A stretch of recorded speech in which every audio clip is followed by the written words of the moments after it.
Telugu Desam fire brand మనతో పాటు ఉన్నారు. మేడం మీరు చెప్పండి, మళ్ళీ అధికారంలోకి వస్తా ఖచ్చితంగా సప్త సముద్రాలు దాటి ఉండగానే తీసుకుని వస్తామని మాట్లాడుతున్నారు. దీన్ని ఎలా చూస్తారు? ఎవరిని తీసుకొస్తాడు? ఆయన వెళ్ళిపోయిన తర్వాత ఏమో నేను అక్కడికి వెళ్ళిపోతే నన్ను ఎవరైనా తీసుకొస్తారేమో అని భయపడుతున్నాడేమో. తెలుగుదేశం పార్టీ అధికార పక్షంలో ఉన్నా ప్రతిపక్షంలో ఉన్నా అనుక్షణం మేము ప్రజాపక్షంగానే పనిచేసాం. 5 సంవత్సరాల పాటు మాకు అధికారం లేకపోయినా సరే, మేము ప్రతిపక్షంలో ఉన్నా సరే ఎక్కడికి వెళ్ళిపోకుండా అక్కడే ఉండి ప్రజల తరఫున మేము పోరాటం చేసాం.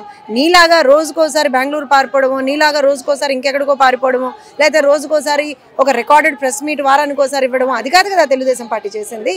ఇవాళ ఇంతకు ముందర మీరు చూసారు కూడా చాలా సందర్భాల్లో ఏ రకంగా అయితే మహిళల్ని అవమానించారో, ఇవాళ ఎవరినైతే వాళ్ళు అవమానించారో అదే మహిళల్ని సగర్వంగా మేము అదే అసెంబ్లీలో కూర్చోబెట్టాం.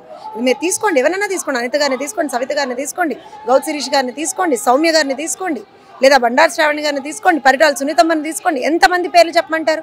ప్రతి ఒక్కళ్ళకి ఇవాళ రోజున గౌరవప్రదంగా మేము వాళ్ళని తీసుకెళ్లి అసెంబ్లీలో కూర్చోబెట్టాము, మంత్రి పదవులు ఇచ్చాం. So this is what is Telugu Desam.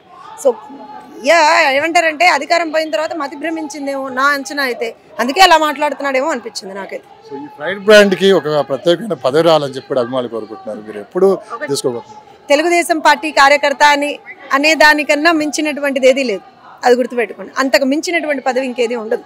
So అలాంటి ఒక పదవే మాకు ఇవాళ రోజున 1 కోటి మంది కార్యకర్తలు ఉన్నారండి, మాకు 1 కోటి మంది పైచిలు. సో ఏ పార్టీకి ఉంది చెప్పండి ఇలాంటి ఒక లెగసీ, ఒక హిస్టరీ ఏ పార్టీకి ఉంది? ఇవాళ that is what is Telugu Desam. So డెఫినెట్గా తెలుగుదేశం పార్టీలో భాగస్వామ్యులు అయినందుకు, తెలుగుదేశం పార్టీలో ఒక చిన్నపాటి బిందువునైనందుకు అయితే నేను చాలా సంతోషపడతాను.